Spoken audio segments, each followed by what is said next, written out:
Hey everyone. So we're going to be continuing this piece, which unfortunately the sketch part was not recorded correctly. It was going well, and then halfway through it decided to switch the screen it was recording, which was a little bit of a bummer. Um, so we're going to do the coloring now, and sorry that there's no sketch. Anyway, let's keep going. So I just got client approval. Um, So we're gonna continue with this, though there were some things I think I want to change. Not dramatically, just just some little stuff. Like I'd really like to just have some of the arrows be more jostled looking. Um, Simply because I don't think they look natural enough right now. They're sort of just all lined up perfectly, and that's not how they actually probably would be if they were falling back like this.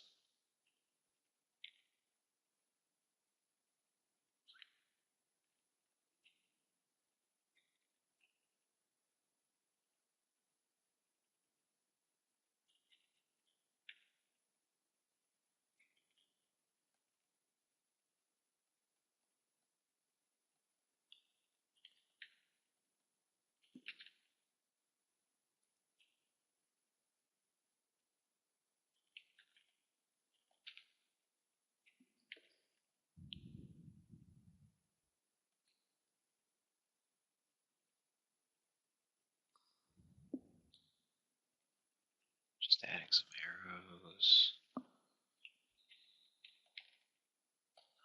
Move one here. Don't really need it. I think you get the idea that there are arrows here, and I'd rather there be an obvious gap where an arrow sort of was supposed to be and fell over than the. Well, there's another perfectly straight arrow just chilling.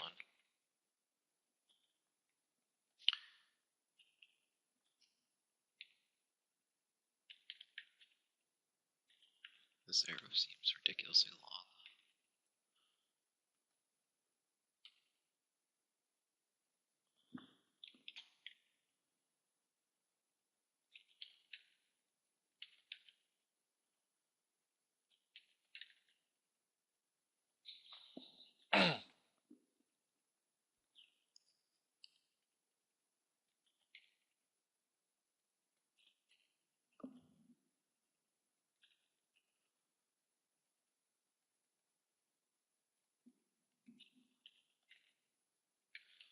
Get rid of another one. Sorry, arrows. Now it's funny because I spent so much time actually getting them to look just right earlier. This one needs to be a little bit further back, I think.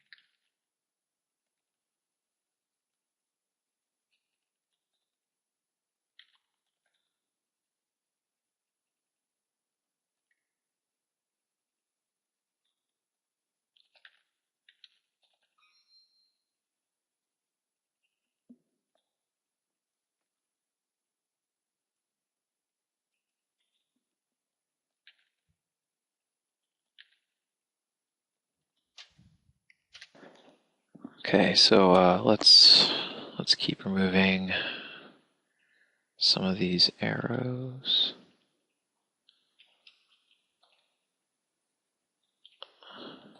Da, da, da, da.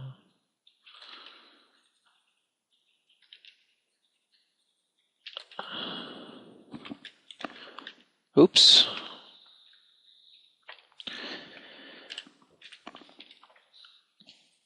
I keep doing this thing. If you've watched any of my videos, you'll see I do it a lot, and I don't know why I'm doing it now. I've never had this problem in the past, but essentially the issue is when I'm working, I'll hit the number key to set the opacity for my brush, but I'll still have like the eyedropper tool open instead of the brush tool, and instead of setting my brush opacity, I end up setting my layer opacity, and it's so stupid. Like I shouldn't be doing it. It's not Adobe's fault or anything. It's just like a dumb user mistake.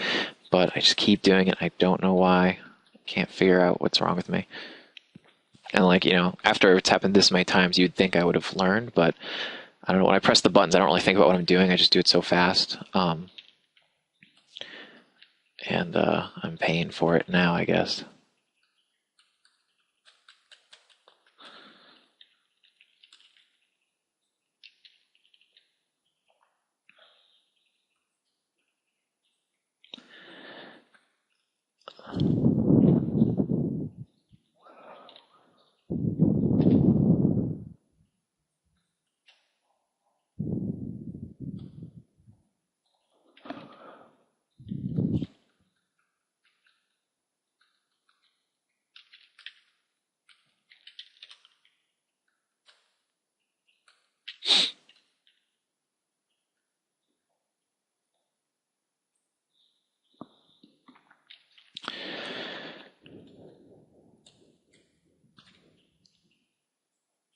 All right, arrows, quiver. I think we're good.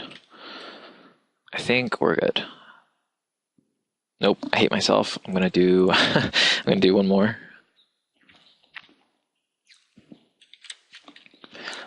Just so that the angles aren't all going the exact same direction. There we go. There. Alrighty. I've got to extend the shafts back.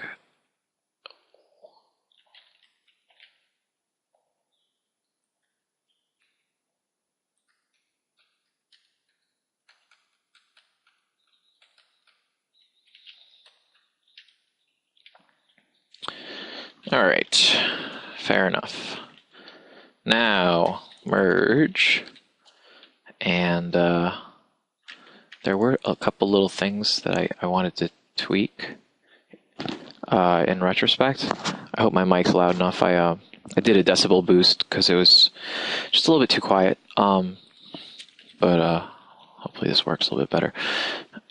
Oh, gotta turn down my opacity.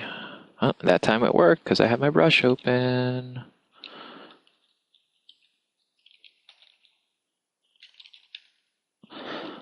So I'm very excited this week because last week I submitted some stuff to Games Workshop, which is, I'm sure many of you know, a very large miniature game studio located in the UK. And sorry, I'm a little bit distracted. I think someone next door is using Facebook or something, and it's really loud. And my speakers are set through my headphones, so it shouldn't be me. Anyway, I'm sorry to get off the topic. It just came out of nowhere, and I was kind of puzzled for a second. Anyway, so I submitted some photos of my own miniatures, my Iron Hands army. And, I mean, as well as doing digital painting, I kind of actually do miniatures to relax. It's sort of funny. But I submitted my pictures, and you know, I was hoping to get like, you know, a single image on their website, but instead they asked me to write an article about it. So I ended up doing this 8-page kind of documentarian discussion on them about how I had converted things and how I painted them. And in the end, it was funny. They had to dramatically cut it back because I mean, they asked for as much as I possibly could provide them in terms of content, so I happily obliged. But in the end, it was just too much stuff. But anyway, so that went over really well, and I was speaking to them this morning, and they said that, you know, they really liked it, and they got a lot more traffic on their site. So please keep submitting stuff. So that was really nice of them.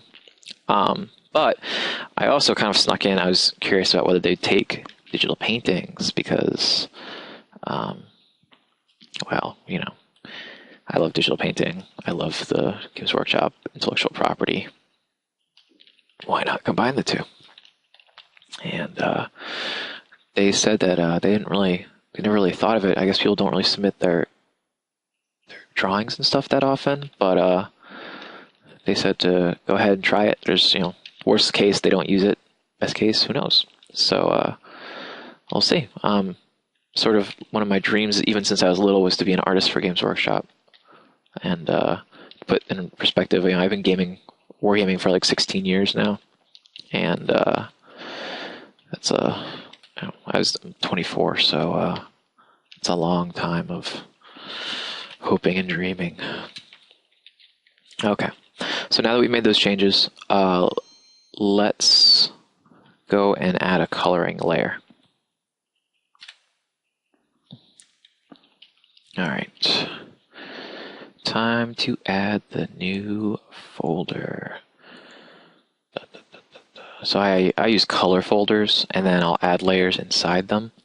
I realize this probably isn't that necessary, but it's sort of like an artifact of when I used to use multiply layers to color, and the reason I don't use multiply layers anymore is that they just darken the image way too much, which makes sense because they're multiply layers. But that's not the point. The point is you don't actually have to use a folder for your coloring, but I kind of like it just because it makes everything nice and neat.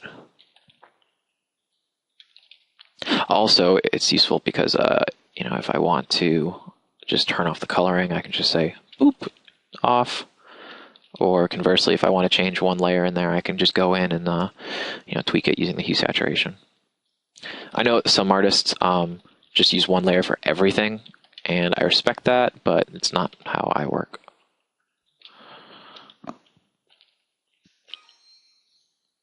As you can see right now, I'm just doing some touch-ups before I start coloring. Okay. Alrighty. I hope you guys enjoy the rings over the gloves. It's sort of inspired by my Skyrim character who he wears. I mean, if you've ever played Skyrim, you know that if you're wearing gloves, then the rings go over your gloves, sort of like Sauron in the One Ring in the Lord of the Rings series. But I think it's kind of a cool look, and it makes sense too. I mean, wearing a ring underneath a glove is very uncomfortable, but the only thing I don't really understand is how you could fit the ring over your glove. Like, if you chose to wear it without the glove, there's no way that thing would stay on. But whatever.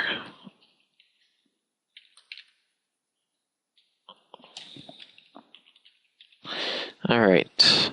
So finally, as promised, we're going to do the color layer. Okay. Now, I usually do my color layers in a very specific way, which is I start with a background sort of wash. In this case, it's going to be pretty boring. I'm actually a little bit... So I've been enjoying working on this project. The only thing is that it's just so... I mean, I'm doing this faction that's fire, obviously, because I'm doing all these dragons and burn spells. But the only problem is that after doing so many of these, I'm sort of tired of always doing reds and more yellows. Yeah.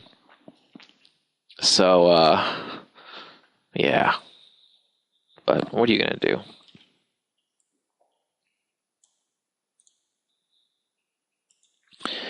Okay, so let's add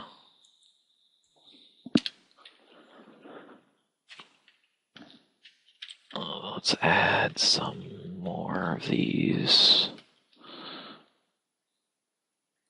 So we're just going in and doing the fire. And if you saw my my series on the Ash Eater Dragon, you'll know I don't spend too much time coloring the fire, simply because a lot of the way I do fire comes from later color dodge layers.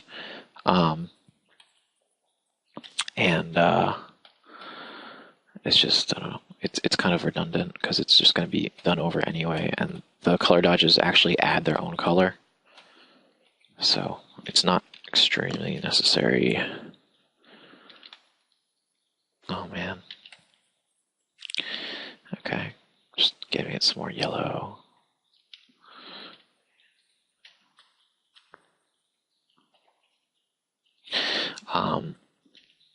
Okay.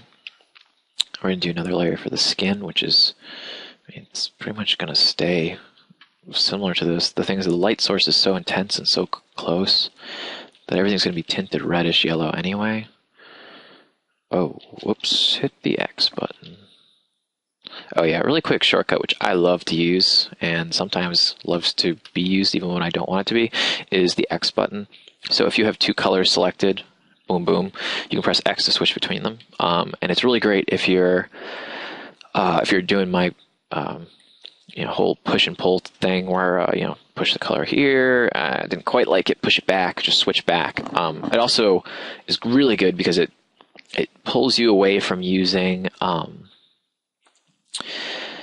Sorry, I just lost my train of thought. It pulls you away from using the eraser, and the eraser is. I mean, don't get me wrong. Eraser is a really important tool, but I try to move away from using it whenever possible.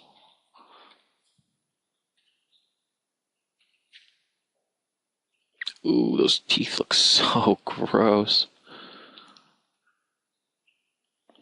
It's actually kind of funny because they look that way because everything else is so saturated and these are so desaturated.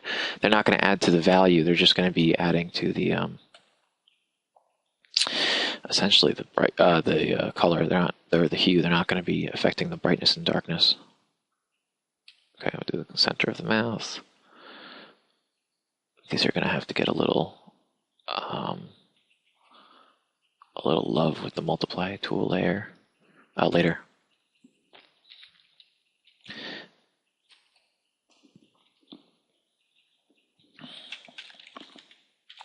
What a handsome gent. Alrighty. Let's do the hair next. And also kind of give him bluish hair. The reason I'm doing this is I just want to kind of add some more colors. I mean, I could do like a ruddy brown and then, hey, it's done. I don't actually need to do anything, but I just want to add a little bit of blue to the piece. And it's not going to stay this blue. I'm just doing the basing like this. This is going to be messed with in a second.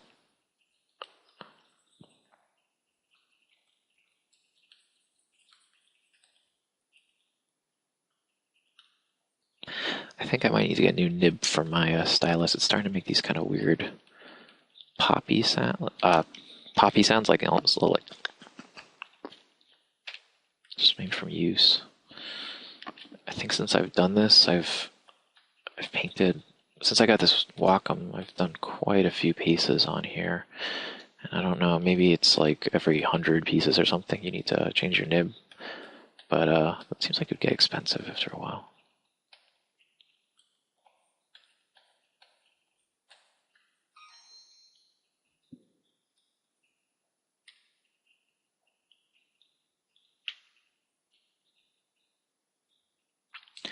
He's sort of like an inverse Oompa Loompa.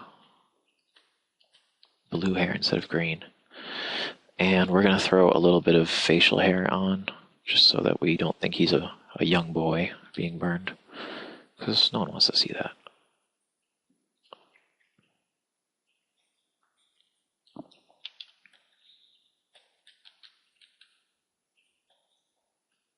Alright, so let's tone this down a little bit.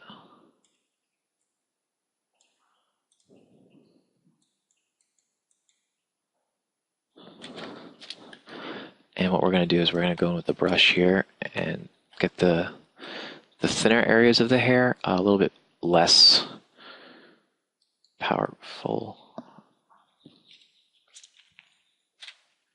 Alrighty, so the hair looks pretty good. I realized that I forgot to tint. Oh man, it's so subtle. I forgot to tint the ears.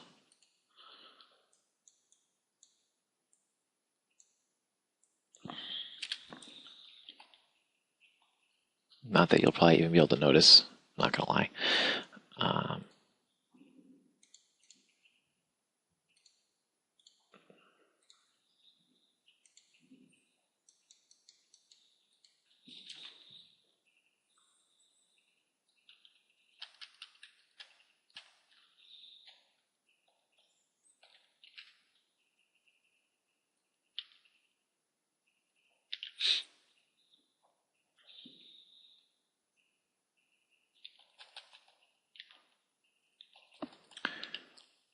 So what I'm doing now is I'm just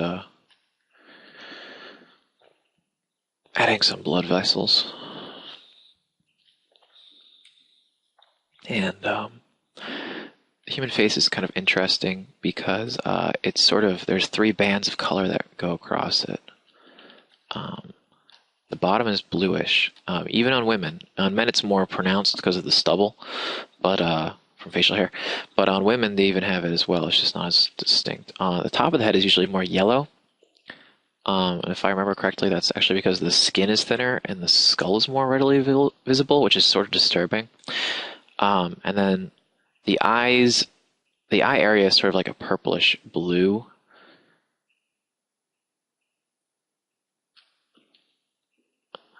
It's too purple, more blue.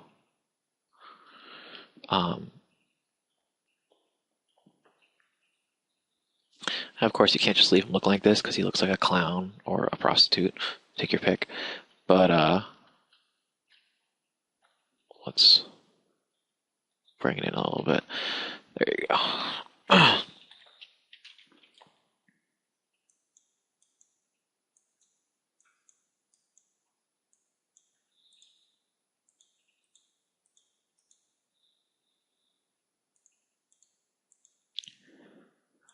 Wow, that's weird. I was checking to see what opacity these layers were, and I guess I gravitate towards 33.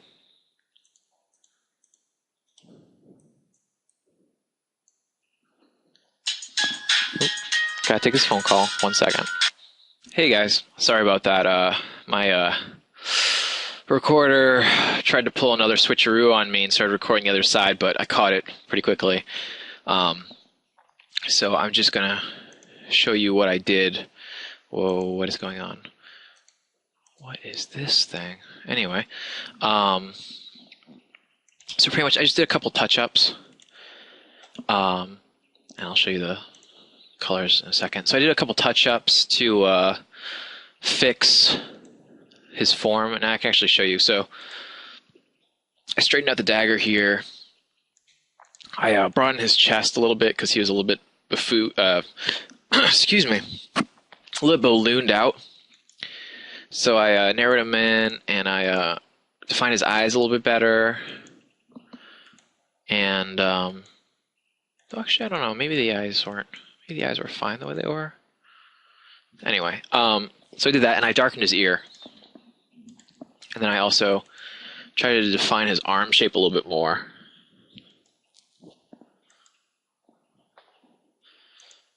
And I added a little bit of a highlight there just to, I need to bring that down a little bit, just to sort of define his arm shape so it was a little bit less nebulous. Okay, so nothing too big. And I normally reserve this stuff for the rendering, but it's, I don't know, I just want to kind of get it done now.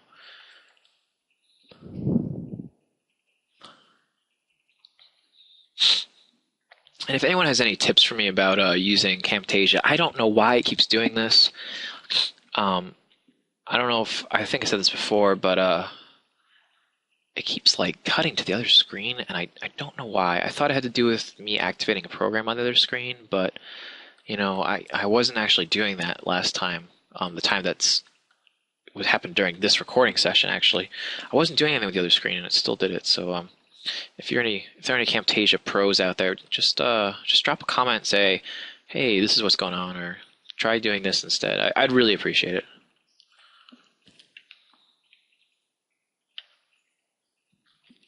Okay, so what I'm doing now is I'm just further defining his arm shape by adding some flame, sort of like emanating out of his arm. And I use tricks like this when I wanted to find the shapes that I'm working with more easily, and I don't feel like, I don't know, getting too involved in it. It's also great for touching up if you screwed up earlier. One other thing, before I forget, is I need to fix these fingertips. This one's a little bit too long, and these should be a little bit more.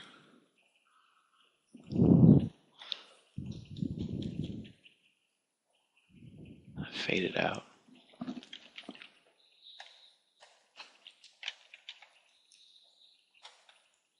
Same with the thumb. There we go, much better.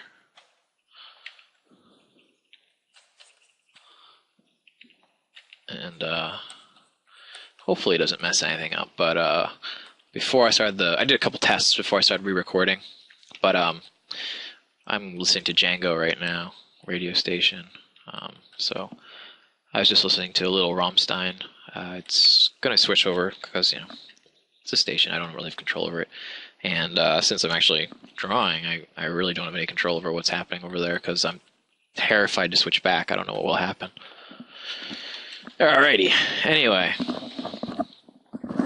So there's his arm. And one thing which actually was sort of interesting that happened by accident was when I was putting these flames in, I was using some pretty broad strokes, and I wasn't really that concerned about how they ended up. But as a side effect, they made these little artifacts here, which are like here and here and here. And it looks like actually like his glove is coming apart a little bit. And it's not entirely something I don't like. So I think I'm going to add a couple more little kind of looks like pieces of, when you burn paper or something, and little chunks float away and drift off.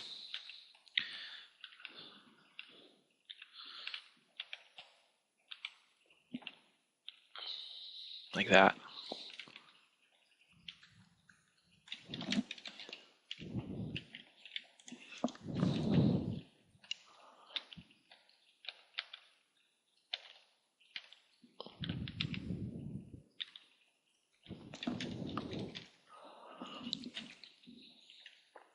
Alrighty. Now for the color, I'm going to turn off the layers so you can see them one by one. So there's the original color I threw down, which you've already seen. There's some of the fire. I'm actually not sure what this layer is. It might be a dud layer? I don't know. There's this coat I colored. I think that was actually deleted. I don't believe that's going to be in the full recording.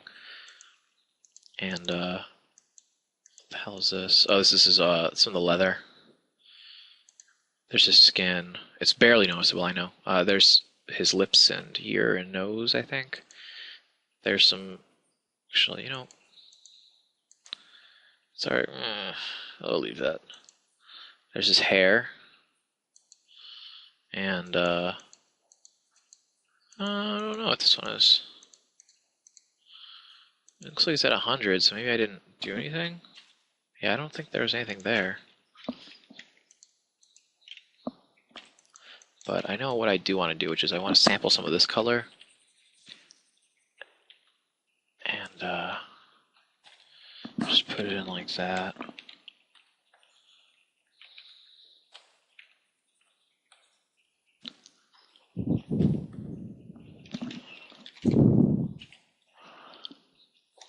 One thing I was talking about is the metal in this piece, and I don't believe it's going to be in the recording, so I'm just going to restate what I was saying before. But essentially, metal is kind of an interesting thing to paint because depending what kind it is, especially if it's a high sheen metal, it'll be very reflective of the colors and lights around it. So you don't really color it as much as you, I guess, imagine where the highlight. I don't know. It's really just a mirror of its surroundings, so it can be a little bit challenging to actually paint. Okay, so that's that, and for the last bit, I'm just going to throw a little bit more purplishy blue. I don't know why, I sort of gravitate towards like purple and pinks. I think it's just because I don't see them a lot in artwork, and I think they just give it like a sort of, maybe, I don't know, I can't really put my finger on it, just this this look that you don't really find a lot of places, and I don't know, I like it. So we're just going to build it in there, just a little bit. It also gives some good contrast against these reds and oranges and yellows. All right, so that's pretty good for color. So I'm going to save, and I'm going to add a new layer, and it's going to be an adjustment layer for brightness and contrast. And let's just bump the contrast some more. Wow, that looks really painful and hot. Mission accomplished. So I don't think we're going to touch the brightness, but the contrast I'm definitely going to bump up a bit. That's kind of funny. So when you do it this way, when you lower the contrast, it almost looks more like a traditional drawing. And when you do it this way, it's like more. I don't know. I sort of like both. It's kind of hard to decide, but I think we should go with a little bit more contrast. If I don't like it, I can always do something about it later. So save as. Bam. Merge those layers. All right, so I guess we're going to do the rendering as one go as well. So let's do some color dodges. This should be fun. We're just going to choose this color as our color dodge color.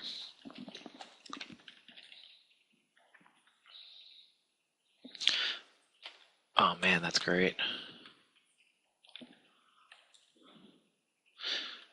It's kind of a good thing that I was able to do the fire faction for this game, because I really enjoy doing fire.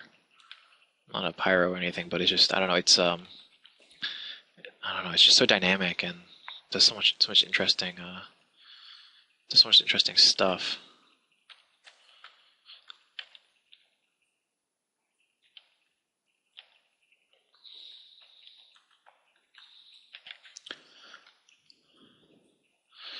Doing a little bit of subsurface scattering on the ear here, and a little rear lit a little bit.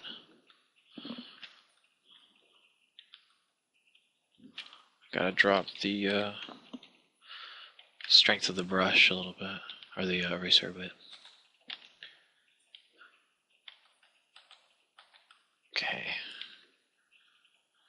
So it's sort of funny. When you do these highlights for the underlight, you have to go against everything that you know. So usually when you do a highlight here, and that sort of shows the light coming from this angle.